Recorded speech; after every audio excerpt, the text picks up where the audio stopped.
Several weeks ago, we had an in-reach Shabbaton at BGX for Yidden who grew up from but sadly are no longer on the derech. It was 2.5 minutes before this man. I was already in the middle of davening when suddenly a young man approached me. He looked very anxious and he said to me, "Rebbe, do you have a cigarette?" I said, "No, I'm sorry, I don't. I'm the least likely person to have a cigarette in the world." He said, "Well, is there anybody here that has a cigarette? I need a cigarette." I said, "I don't think so." Somehow he was able to procure a cigarette in the nick of time, and I saw that he was puffing away outside on Avenue K right before Shabbos. Very strange to me. Later that evening, in the middle of the Suda, this fellow comes over to me. He says, "Rebbe, you probably think, what was the guy thinking? What was this about? Why do you need a cigarette a minute before Shabbos?" He says, I struggle with Shabbos observance. I haven't been Shomer Shabbos in a long time. Recently, I made the decision to start keeping Shabbos, but it's really hard. I needed the last puff so I could separate from the cigarette for 25 hours. And then I keep Shabbos. For me, the world stopped.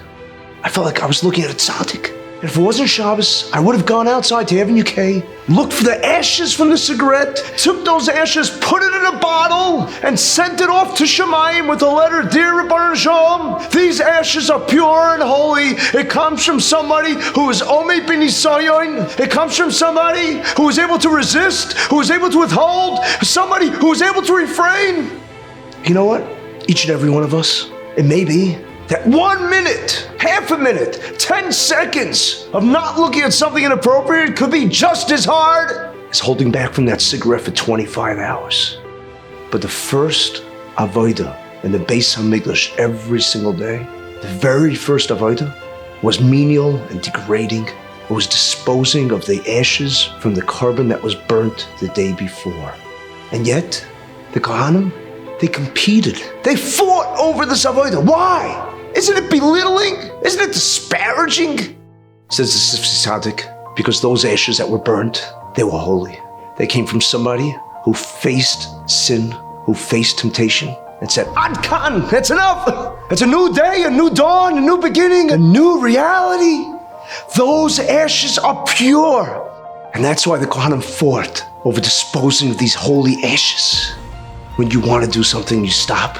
You take those ashes and you give it to the Rebbeinu Shalom, give it to the Eibishter in a bottle, and say, "Eibishter, let this be a kapara. Let this be an atonement for me, for Klal Yisrael, for my family. Because I could have, I would have, I should have, I stopped. I was Omei B'Nisayon. This is my gift. These ashes are yours." Just like the ashes from the last puff. You could do it.